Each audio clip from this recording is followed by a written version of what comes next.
السلام علیکم ناظرین، میرے چینل پر آپ کا خوش آمدید۔ معذرات فقہ کے لیکچر میں آج جو ہمارا لیکچر ہے عدل اور رحمت کا باہمی تعلق۔ اس سے پہلے ہم نے اسلام کے فوجداری نظام کے بارے میں پڑھا تھا اور اس لیکچر کا لنک نیچے ڈسکرپشن میں موجود ہے، آپ وہاں سے وزٹ کر کے لیکچر نوٹ کر سکتے ہیں۔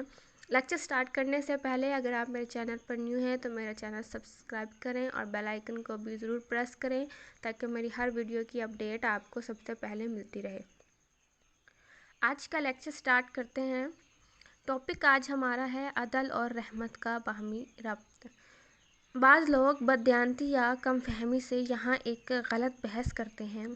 بعض جرائم کی سخت سزاؤں کا ذکر کرتے ہوئے رسول اللہ صلی اللہ علیہ وآلہ وسلم کے رحیم ہونے کا تذکرہ کریں گے اور کہیں گے رسول اللہ صلی اللہ علیہ وآلہ وسلم تو بڑے رحیم و شفیق اور نرم دل تھے، وہ تو معاف فرمانے والے تھے، اس لیے حضور صلی اللہ علیہ وآلہ وسلم ایسی سخت سزائیں کس طرح دے سکتے ہیں؟ حضور صلی اللہ علیہ وآلہ وسلم معاف فرما دیا کرتے تھے۔ اس لیے آج فلاں فلاں جرائم کا ارتکاب کرنے والوں کو معاف کر دینا چاہیے۔ یاد رکھنا چاہیے کہ حضور صلی اللہ علیہ وآلہ وسلم کی رحمت کا حوالہ دے کر اسلام اور ملت اسلامیہ کے مجرم کے جرائم سے صرف نظر کرنے کی دہائی محض ایک قسم کی جذباتی بلیک میلنگ ہے۔ یہ ایسا ہی ہے کہ کوئی مجرم پہلے تو آپ کے خلاف کسی مکروہ یا غیر انسانی جرم کا ارتکاب کرے، پھر آپ کی والدہ یا خاندان کے کسی اور بزرگ یا کسی ایسی شخصیت کو لے کر آئے جس سے آپ کو جذباتی وابستگی ہو، اس کے نام کا استحصال کر کے آپ کی ہمدردی حاصل کرنا چاہے۔ اسلامی شریعت میں اسی جذباتی بلیک میلنگ کی کوئی گنجائش نہیں ہے۔ اسلام میں ہر چیز میں تعادل اور توازن ہے۔ عقل عقل کی جگہ، عشق عشق کی جگہ، رحمت اور عدل دونوں ایک ساتھ چلتے ہیں۔ عدل کو نظر انداز کر کے رحمت نہیں ہو سکتی۔ اگر عدل کے تقاضے کو نظر انداز کر کے رحمت کا رویہ اپنایا جائے گا تو وہ نام رحمت رحمت نہیں ہوگی بلکہ ظلم ہوگا۔ کس طرح کہ رحمت اور عدل دونوں لازم ہیں اور ساتھ ساتھ چلتے ہیں۔ جو شخص رحم نہیں کرتا وہ خود بھی رحم کا مستحق نہیں ہے۔ یہ نہیں ہو سکتا کہ ایک آدمی 10 آدمیوں کا قتل کر دے اور مقتول تو رحمت اور شفقت کے مستحق نہ ہو اور قاتل رحمت کا مستحق ہو جائے۔ یہ انسانیت کے خلاف بغاوت ہے اور خود ایک مکروہ انسانی جرم ہے کہ مجرم اور قاتل کو برابر اور یکساں طور پر رحمت کا مستحق سمجھا جائے اور مظلوم کو، اس کے گھر والوں اور بچوں کو تو شفقت اور رحمت کا مستحق نہ مانا جائے، اور شفقت، نرمی، انسانیت، ہر چیز کو مجرم کی خدمت اور دفاع کے لیے موقوف کر دیا جائے، اس کے لیے وقف کر دیا جائے۔ یہ غلط بحث اور بے تعادل اہل مغرب ہی کو مبارک ہو۔ اللہ تعالیٰ کے متوازن اور تعادل پسند شریعت اس سے بری ہے۔ یہ عدل، توازن اور مجرم دوستی اسلام کے تصور رحمت کے خلاف ہے۔ اسلام اس طرح کی رحمت کا کوئی تصور نہیں رکھتا۔ لہٰذا عدل اور رحمت دونوں ایک چیز ہیں۔ عدل کا تقاضا رحمت اور رحمت کا تقاضا عدل ہے۔ حضور صلی اللہ علیہ وآلہ وسلم نے فرمایا کہ ظالم اور مظلوم اپنے بھائی کی مدد کرو، خواہ وہ ظالم ہو یا مظلوم۔ صحابہ نے عرض کیا کہ مظلوم کی مدد تو سمجھ میں آتی ہے لیکن ظالم کی مدد کیسے کریں؟ تب آپ صلی اللہ علیہ وآلہ وسلم نے فرمایا کہ اس کا ہاتھ روک دو، اسے ظلم مت کرنے دو، یعنی ظالم کے ساتھ رحمت یہ ہے کہ اس کو ظلم سے باز رکھو۔ اس لیے یہ غلط فہمی بہت بڑی غلط فہمی ہے کہ عدل کے تقاضوں کو نظر انداز کر کے اس کا نام خود ساختہ رحمت کی بنیاد پر اسلامی نظام قانون اور عدل و انصاف کے تصور کو نظر انداز کیا جائے گا۔ اگر اس کی اجازت دے دی جائے کہ ہر آدمی اپنی داخلی رائے سے یہ فیصلہ کرے کہ کہاں نرمی ہونی چاہیے اور کہاں سختی ہونی چاہیے، تو پھر یاد رکھیں کہ دنیا میں کوئی نظام نہیں چل سکتا۔ ہر مجرم کے لیے ہمدردی کے جذبات رکھنے والے اس کے رشتہ دار ہر جگہ موجود ہوتے ہیں، ہر جگہ اس کے خیر خواہ اور ہمدرد ہوتے ہیں۔ ہر مجرم کے جرم کے کچھ مہربان اور دوست ہوتے ہیں۔ اگر ان کو یہ اجازت دے دی جائے کہ وہ فیصلہ کریں کہ ان کی ذاتی رائے میں عدل کیا ہے، رحمت کیا ہے اور عدل و رحمت کا تقاضا کیا ہے، تو دنیا کا ہر نظام ناکام ہو جائے گا، کیونکہ یہ لوگ تو مجرم کو ہی سپورٹ کریں گے نا، کیونکہ یہ تو مجرم کے خیر خواہ ہیں۔ شریعت میں رحمت اور شفقت کا ایک الگ مقام ہے۔ رسول اللہ صلی اللہ علیہ وآلہ وسلم نے ایک مکمل سنت اور اس معاملے میں پیش فرمائی۔ ذاتی معاملات میں رحمت اور شفقت کی اہمیت اور ہے، اجتماعی معاملات میں رحمت اور شفقت کی حیثیت اور ہے۔ خالص ذاتی اور شخصی معاملات میں ہر شخص کو اختیار ہے کہ عدل کے مطابق اپنے جائز حق کو چھوڑ دے اور مجرم کے ساتھ رحمت و شفقت سے کام لے۔ کوئی شخص مجھے نقصان پہنچائے تو مجھے شریعت نے پورا حق دیا ہے کہ میں اس کو معاف کر دوں۔ نہ صرف حق دیا ہے بلکہ اس کی تلقین کی ہے کہ اگر کوئی معاف کر دے اور صلح کر دے تو اس کا اجر اللہ کے ذمہ ہے، لیکن یہ خالص ذاتی اور شخصی معاملات میں ہے۔ رسول اللہ صلی اللہ علیہ وآلہ وسلم کی شان مبارک میں کسی بدبخت نے ذاتی طور پر جب بھی گستاخی کی، آپ صلی اللہ علیہ وآلہ وسلم کی ذات کو کوئی تکلیف پہنچائی۔ رسول اللہ صلی اللہ علیہ وآلہ وسلم کی شان مبارک میں کسی بدبخت نے ذاتی طور پر جب بھی گستاخی کی، آپ صلی اللہ علیہ وآلہ وسلم کی ذات کو کوئی تکلیف پہنچائی، ذاتی طور پر کوئی پریشانی پیدا کی، تو آپ صلی اللہ علیہ وآلہ وسلم نے معاف فرما دیا۔ لیکن جہاں معاملہ حقوق العباد کا ہو، جہاں کسی انسان نے کسی دوسرے انسان کا حق ضائع کیا ہو، وہاں عدالت، ریاست یا حکومت کو یہ حق نہیں پہنچتا کہ کسی کے حق کو نظر انداز کر کے مجرم کو معاف کر دے۔ یہ حق اللہ نے انسان کو دیا ہے جس کا حق مارا گیا ہے۔ قرآن مجید نے براہ راست یہ حق دیا ہے۔ سورہ بنی اسرائیل کی آیت ہے، اور یہ یاد رکھیے گا کہ یہ آیت ہجرت سے پہلے نازل ہوئی تھی، جبکہ ابھی ریاست قائم نہیں ہوئی تھی، ابھی رسول اللہ صلی اللہ علیہ وآلہ وسلم مدینہ منورہ تشریف نہیں لائے تھے، لیکن یہ احکام نازل ہوئے جس میں ارشاد فرمایا گیا، جو شخص قتل کیا گیا ہو، ہم نے اس کے ولی یا حق دیا ہے کہ وہ اپنے بدلہ لے لے، لیکن وہ قتل میں زیادتی نہ کرے گا۔ یہاں اللہ تعالیٰ نے مظلوم اور اس کے وارث کو سلطان یعنی اتھارٹی عطا کی ہے۔ آپ کون ہوتے ہو اس سے یہ اتھارٹی واپس لینے والے؟ اگر ساری انسانیت مل کر قاتل کو معاف کرنا چاہے تو بھی اسے معاف نہیں کیا جائے گا۔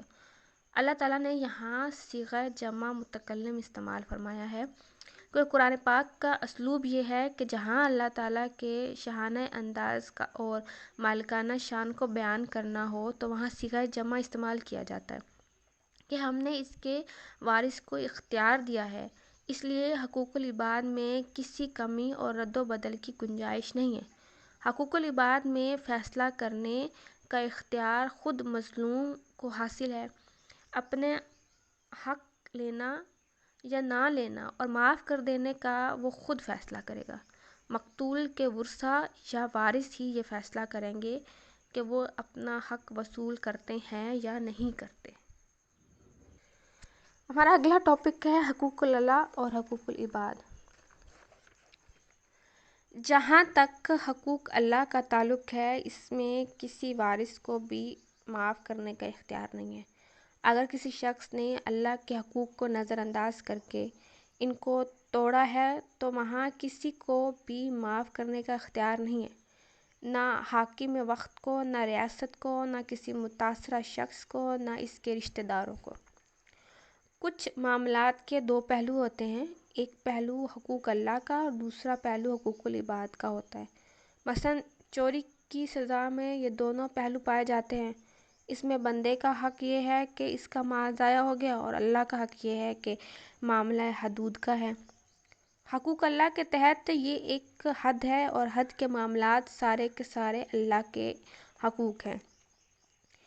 اس معاملے میں رسول اللہ صلی اللہ علیہ وآلہ وسلم نے فرمایا کہ اگر کوئی شخص معاملے کے عدالت میں جانے سے پہلے معاف کر دے تو اس کو اجازت ہے۔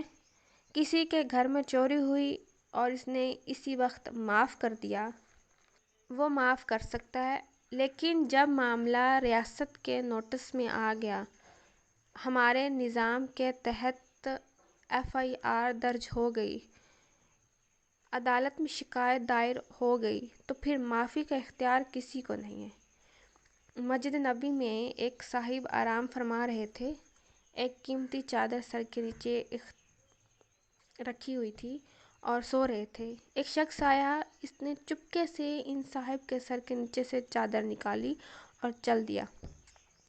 چادر کے مالک جو سو رہے تھے، ان کو کچھ دیر کے بعد خیال آیا کہ چادر موجود نہیں ہے۔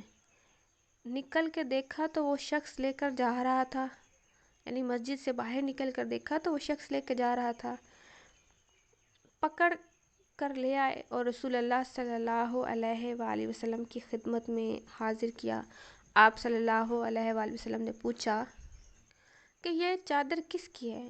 اس نے اعتراف کیا کہ ان صاحب کی ہے اور میں نے چرائی ہے۔ اب شکایت کرنے والے صاحب بہت گھبرائے اور پوچھا کہ یا رسول اللہ، کیا میری چادر کی وجہ سے میرے بھائی کا ہاتھ کٹ جائے گا؟ میں معاف کرتا ہوں اور یہ چادر اس کو ہدیہ کر دیتا ہوں۔ آپ صلی اللہ علیہ وآلہ وسلم نے فرمایا، میرے پاس آنے سے پہلے معاف کیوں نہیں کیا؟ آپ صلی اللہ علیہ وآلہ وسلم نے اس پر ناراضگی کا اظہار فرمایا اور سزا نافذ فرمائی۔ اس سے یہ اصول نکلا کہ وہ حدود جس میں حقوق اللہ کا پہلو پایا جاتا ہو، ان میں اگر متاثرہ شخص عدالت اور ریاست کے نوٹس میں لانے سے پہلے مجرم کو معاف کر دے تو کر سکتا ہے، لیکن جب معاملہ ریاستی اداروں کے نوٹس میں آ جائے اور اس کے بعد کسی کو بھی معاف کرنے کا اختیار نہیں ہے۔ لہٰذا معافی کے 3 درجات ہیں۔ خالص ذاتی معاملات میں رسول اللہ صلی اللہ علیہ وآلہ وسلم نے ہمیشہ معافی سے کام کیا۔ قرآن پاک نے جگہ جگہ مسلمانوں کو معافی کی تلقین کی۔ خالص حقوق العباد میں آخر وقت تک معاف کرنے کا اختیار رہتا ہے۔ عدالتی فیصلے کے بعد بھی معافی کا اختیار رہتا ہے۔ جہاں حقوق العباد کا پہلو غالب ہے، وہاں عدالت کے فیصلے کے بعد بھی معافی ہو سکتی ہے۔ لیکن جہاں حق اللہ اور حق العباد دونوں پائے جاتے ہوں، لیکن حق اللہ کا پہلو غالب ہو، وہاں کسی مرحلے پر بھی مجرم کو معاف کرنے کا کسی کو بھی اختیار نہیں ہے۔ جہاں دونوں حقوق ملتے ہوں، وہاں حقوق العباد کو عدالت کے نوٹس میں آنے سے پہلے معاف کر دیا جاتا ہے۔ حضرت عائشہ رضی اللہ عنہ کے بیان کردہ ایک مشہور روایت ہے جس سے یہ تینوں درجات واضح ہو جاتے ہیں۔ ام المومنین روایت فرماتی ہیں کہ رسول اللہ صلی اللہ علیہ وآلہ وسلم نے اپنے دست مبارک سے کبھی بھی اپنے کسی خادم کو، کسی ملازم یا ملازمہ کو، یہاں تک کہ سواری پر سوار ہوتے ہوئے کسی جانور تک کو نہیں مارا۔ سواری میں لوگ اکثر جانور استعمال کرتے ہیں، سواری میں لوگ اکثر چابک سے کام لیتے ہیں، لیکن رسول اللہ صلی اللہ علیہ وسلم نے جانور پر بھی چابک کا استعمال نہیں فرمایا۔ کسی شخص، کسی جانور اور کسی بھی جاندار کے خلاف کبھی کوئی چیز استعمال نہیں کی۔ ہاں، جب جہاد کے میدان میں ہوتے تھے، وہاں ہر طرح کی قوت اور اختیار اور ہتھیار استعمال کرتے تھے۔ کبھی ایسا نہیں ہوا کہ کسی نے رسول اللہ صلی اللہ علیہ وآلہ وسلم کے خلاف زیادتی کی ہو اور آپ نے انتقام لیا ہو۔ ایسا کبھی نہیں ہوا سوائے ایک صورت کے کہ اللہ تعالیٰ کی مقرر کی ہوئی حرمات کو توڑا جائے اور ان کی پاسداری نہ کی جائے۔ جب اللہ تعالیٰ کی حرمات کو توڑا جاتا ہے تو پھر کوئی چیز آپ کے غصے کا مقابلہ نہیں کر سکتی، آپ کے غضب کا مقابلہ نہیں کر سکتی۔ ایسی حالت میں رسول اللہ صلی اللہ علیہ وآلہ وسلم کی ناراضگی ایسی ہوتی تھی کہ کوئی اس کو برداشت نہ کر پاتا تھا، یہاں تک کہ اللہ کے حکم کے مطابق اس کو سزا ملتی تھی۔ واضح ہوا کہ حدود اللہ میں رسول اللہ صلی اللہ علیہ وآلہ وسلم نے کسی قسم کی نرمی نہیں کی۔ ٹاپک اتنا مشکل نہیں ہے، اگر کنسیپٹ کلیئر ہو جائیں تو بہت آسان ہے، کیونکہ حقوق اللہ اور حقوق العباد کے بارے میں تو ہم بہت جانتے ہی ہیں۔ تو آگے ہمارا ٹاپک ہے سزاؤں کے نفاذ میں خود ساختہ نرمی۔ قرآن مجید اور سنت نے محض یہ حدود بیان کرنے پر اکتفا نہیں کیا، بلکہ انسانوں کی اس کمزوری کی نشاندہی بھی کی ہے کہ انسان اپنی ناواقفیت، کم علمی، کم فہمی سے معاملات کے کلی تصور کو بعض اوقات نظر انداز کر دیتا ہے اور کسی وقتی جذبات یا کسی اور وجہ سے کوئی ایک پہلو اس کی توجہ کا مرکز بن جاتا ہے۔ معاملات کے عمومی تصور کے نظر انداز ہو جانے کی وجہ سے ایسا ہو سکتا ہے کہ جہاں نرمی نہیں کرنی چاہیے تھی وہاں نرمی ہو جائے اور جہاں سختی کی ضرورت تھی وہاں سختی نہ ہو۔ اس لیے قرآن مجید نے جگہ جگہ اس کی نشاندہی کر دی ہے۔ یہاں وہی الہی کا کام ہے کہ جہاں انسانی عقل اپنے طور پر کسی مسئلے کا حل معلوم نہیں کر سکتی، یہاں یا کسی سوال کا جواب دریافت نہیں کر سکتی، وہاں وہی الہی رہنمائی کر دیتی ہے۔ اسی طرح سے اگر کسی معاملے میں اس بات کا امکان ہو کہ وہاں انسانی عقل غلطی کرے گی تو وہی الہی اس غلطی کی نشاندہی کر کے یہ بتا دیتی ہے کہ یہاں یہ امکان موجود ہے اور یہ غلطی ہو سکتی ہے۔ قرآن مجید میں ایک جگہ ارشاد ہے، اللہ کے دین کے مطابق جب ان دونوں ملزم کو سزا دینے لگو تو اس میں کوئی نرمی تمہیں متاثر نہ کرے۔ اللہ کے حکم کی تکمیل کرنی چاہیے، اس میں کسی نرمی کی ضرورت نہیں ہے۔ اللہ نے جو حکم دیا ہے نرمی کا تقاضا ہے کہ اس حکم کے مطابق عمل کرو۔ تم کون ہوتے ہو یہ حکم دینے والے کہ فلاں کے ساتھ نرمی کی جائے، فلاں کے ساتھ سختی کی جائے؟ تمہارا کام صرف قانون الہی پر خود عمل کرنا ہے اور دوسروں کو کروانا ہے۔ جس نے پیدا کیا وہ بہتر جانتا ہے کہ کس کو کیا دینا ہے اور کس کو کیا چیز نہیں دینی، کس کو کیا معلوم ہے، کس کو کیا چیز معلوم نہیں ہے، کیا چیز ضروری ہے، کیا چیز ضروری نہیں ہے۔ اگر کسی چھوٹے بچے کا آپریشن ہونا ہو اور اس سے پوچھا جائے کہ میاں تمہارا آپریشن کیا جائے کہ نہ کیا جائے، تو شاید 1,00,000 بچوں میں ایک بھی ایسا نہ ہو جو خود یہ کہے گا کہ ہاں میرا آپریشن کر دو۔ لیکن کیا آپ اس بچے کی عقل پر بھروسہ کر کے آپریشن ملتوی کرنے کے لیے تیار ہو جاتے ہیں؟ وہ روئے، چیخے یا چلائے، آپ زبردستی پکڑ کر اس کا آپریشن کر دیتے ہیں۔ واقعہ یہ ہے کہ اللہ کے حکم کے مطابق، اللہ کے حکم کے مقابلے میں انسانوں کی عقل کی اتنی بھی حیثیت نہیں ہے جتنی آپ کی عقل کے مقابلے میں ایک بچے کی عقل ہو سکتی ہے۔ آپ کی عقل کے مقابلے میں ایک بچے کی عقل کی جتنی حیثیت ہے، اللہ کے حکم کے مطابق، اللہ کے حکم کے مقابلے میں اتنی حیثیت بھی سارے انسانوں کی عقل کی نہیں ہو سکتی۔ اس لیے قرآن مجید نے یہ یاد دلانا ضروری سمجھا ہے کہ یہ مت سمجھو کہ قصاص کا حکم بہت سخت ہے۔ جس نے میرا ہاتھ کاٹا میں اس کا ہاتھ کیوں کٹواؤں؟ جس نے ایک انسان کو قتل کیا میں اس کو کیسے قتل کروا دوں؟ آج کل کا دانشور طبقہ کہتا ہے کہ ایک جان تو ارتکاب جرم کے نتیجے میں ضائع ہو گئی، دوسری ہم سزا دے کر ضائع کر دیں۔ اللہ کا حکم ہے کہ دوسرے انسان کو انتقاماً قتل کرو، یعنی اس کا انتقام لو۔ اگر اس دوسرے کو قتل نہیں کرو گے تو 10 قتل ہوں گے۔ ان 10 قتل کے واقعات سے بچنے کے لیے اس ایک آدمی کا قتل کرنا ضروری ہے۔ اس لیے قرآن مجید نے کہا کہ تمہارے لیے قصاص میں زندگی ہے۔ اے عقل والو، تمہارے لیے قصاص میں زندگی ہے، کیونکہ جب آپ قصاص کریں گے، انتقام لیں گے، تو یہ آگے لوگوں کے لیے نصیحت ہوگی کہ کیا ہے، قتل کا بدلہ قتل ہے۔ آپ قتل کریں گے تو کیا ہے، آپ سے قصاص لیا جائے گا۔ پھر یہ دوسرے لوگوں کے لیے ایک عبرت ہوگی کہ وہ اس طرح کی حرکت نہ کریں۔